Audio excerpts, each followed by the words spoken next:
नमस्कार दोस्तों, मैं बादशाह सिंह आपके अपने हिंदी यूट्यूब चैनल बुलंद आवाज़ में आपका हार्दिक स्वागत करता हूं। दोस्तों, एक अहंकार ऐसी चीज़ है जो इंसान को पतन की ओर अग्रसर करती है। अब वो अहंकार किसी भी चीज़ का हो सकता है। धन का अहंकार हो सकता है, शक्ति का अहंकार हो सकता है, पूजा पाठ का अहंकार हो सकता है, अपबल, तपबल और बाहुबल, किसी भी चीज़ का। और अहंकार में तो आदमी इतना चूर हो जाता है, इतना मदमस्त हो जाता है कि वो समझने लगता है कि मेरे सिवा और कोई है ही नहीं। क्या वास्तव में इस मनुष्य को उस चीज़ के प्रति इतना ध्यान देना चाहिए कि वास्तव में मुझे भी अहंकार तो वास्तव में आप देखिए, जरा सी छोटी छोटी चीज़ पर आदमी को घमंड हो जाता। अहंकार जिसको घमंड भी कहते हैं, जरा सी चीज़ कि मेरे पास तो ये है, दूसरे के पास में तो ये नहीं है। आप आज के कलयुग के इंसान की आप बात ले लीजिए कि जरा सी चीज़, मैंने कोई अच्छी गाड़ी समझ ली तो खरीद ली, तो समझ लो मेरे पास ऐसी दूसरी गाड़ी किसी के पास है ही नहीं। मेरे पास जरा सा धन हो गया तो मैं सबको खरीद लूँगा, मेरे पास बल है तो मैं सबको मार डालूँगा, मतलब मेरे समान कोई है ही नहीं। यही चीज़ जो है इंसान को या एक भक्त को कहते हैं डुबो देती है। तो ये एक विनाश का कारण होता है। तो दोस्तों, मैं तो हमेशा की तरह ये आपसे आग्रह करता हूँ कि जो भी व्यूअर इस चैनल पर नए हैं, उनसे एक आग्रह है कि वो चैनल को सब्सक्राइब ज़रूर कर लें, क्योंकि सब्सक्राइब का कोई पैसा नहीं लगता है, लेकिन हमें बहुत बड़ा मोटिवेशन मिलता है ताकि हम ऐसे ही मार्मिक वीडियो, आपकी ज़िंदगी से जुड़े हुए वीडियो आप तक पहुंचा सकें।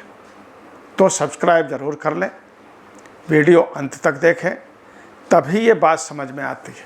और अगर आपने बीच में स्किप कर दिया तो बात समझ में नहीं आती।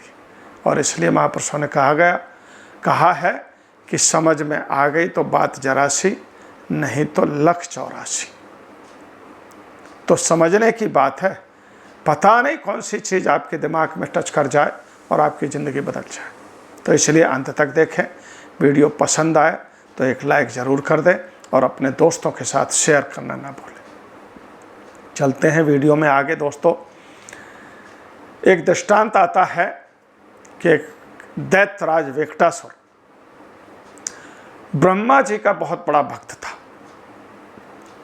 उसने घोर तपस्या की, इतनी घोर तपस्या की कि ब्रह्मा जी प्रसन्न हो गए।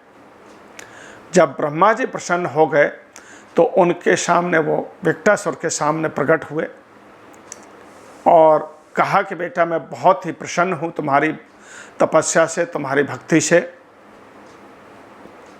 लेकिन उन्होंने समझाया कि तुम दैत्य कुल में जन्मे हो, इसीलिए दैत्य कुल के धर्म और आचरण के अनुसार ही तुम्हें चलना चाहिए।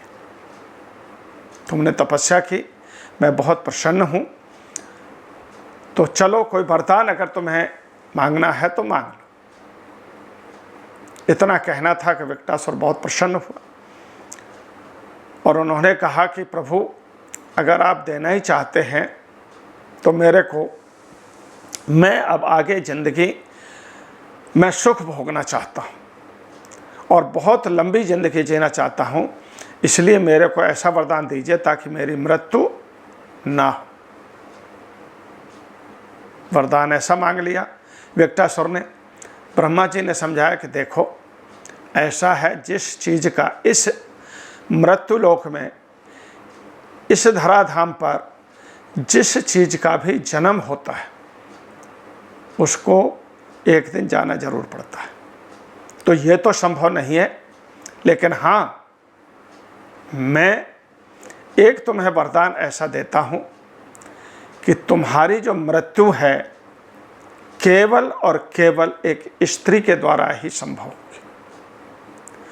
तुम्हें दुनिया में कोई भी जीव जंतु हथियार मार नहीं सकता। तुम्हारी अगर मृत्यु होगी तो एक स्त्री के हाथों ही होगी। तो हमेशा स्त्री से बच करके रहना अगर तुम लंबी जिंदगी जीना चाहते हो, नहीं तो तुम्हारी मृत्यु निश्चित है। इतना कहकर के ब्रह्मा जी अंतर्ध्यान हो गए। इतना सुन करके कि मैं तो भाई स्त्री के ही द्वारा मारा जाऊंगा कोई भी, तो उसको इतना अहंकार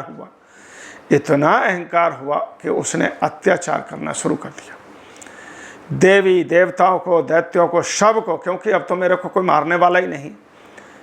इतना अत्याचार किया उसने कि सब लोग त्राहि त्राहि करने लगे। जब त्राहि त्राहि करने लगे तो अब कैसे बचा जाए इसको, तो उनको भी पता चला, देवी देवताओं को भी पता था कि इसको ऐसा वरदान मिला हुआ है केवल एक स्त्री के हाथों ही मारा जाएगा। तो पता है उन्होंने क्या किया, सब ने मिलकर के, सभी देवी देवताओं ने मिलकर के देवी नारायणी की, कहते हैं भगवती नारायणी की स्तुति की और उनकी पूजा में बैठ के सब लोग उनका नाम जपने के लिए और उनको प्रसन्न करने की कोशिश की। जब काफ़ी प्रार्थना के बाद में भगवती नारायणी जब प्रसन्न हुई तो उनके सामने प्रकट हुई। तब देवी देवताओं ने ये प्रार्थना की, माँ अब आप ही के हाथों है हमारी ज़िंदगी। वृक्षासुर का इतना अत्याचार बढ़ गया है कि किसी को भी जीवित नहीं छोड़ रहा है, तो आप ही हमें बचा सकती है। कि उसको तो बहुत बड़ा वरदान मिला हुआ है कि एक स्त्री के द्वारा ही उसकी मृत्यु संभव है। इतना कहना था कि देवी नारायणी ने उनको वरदान दिया कि आप चिंता मत करो, अब वृक्षासुर कुछ नहीं करेगा। तो वहीं से देवी भगवती नारायणी वृक्षासुर की तरफ बढ़ी और उसका अंत करने के लिए। दोस्तों, जब वृक्षासुर ने देखा कि भगवती नारायणी मेरी तरफ आ रही हैं, तो वृक्षासुर को वही ब्रह्मा जी का वरदान याद आया कि ये तो मेरी मौत ही सामने आ रही है। तो दोस्तों, अब तो कोई उसके पास चारा नहीं था। यही सोच करके कि अब ये मेरी साक्षात मृत्यु है, तो वो भागते जब कहीं पीछा नहीं उसका बचा, तो जा करके कहते हैं पाताल लोक में जा करके वो तली में बैठ गया छुप करके। लेकिन वो तो भगवती नारायणी थी, उनको तो सब मालूम था कि इसको कहाँ से पकड़ा जाएगा और ये कहाँ छिप सकता है। भगवती नारायणी उसका पीछा जो है ना, पाताल लोक तक में भी नहीं छोड़ा और उस पाताल लोक से खींच करके ला करके मृत्यु लोक में उसके विनाश कर दिया, उसका अंत कर दिया। उस दिन से सब कहते हैं भगवती नारायण की देवी देवता भी पूजा करते हैं और इस तरह से वृक्षासुर का अंत हुआ। तो देखिए, अहंकार का फल पत्ता नहीं होता है। इतना अहंकार आ गया कि उसको, मैं तो भाई अजन्मा हो गया, मैं तो कोई कहते हैं अमर हो गया, तो मेरे को तो कोई मार ही नहीं सकता है। इस तरह से वृक्षासुर का अंत हुआ और देवी देवताओं की रक्षा की।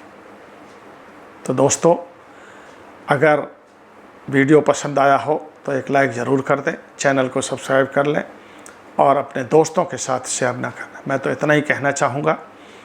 जय हिंद, जय भारत।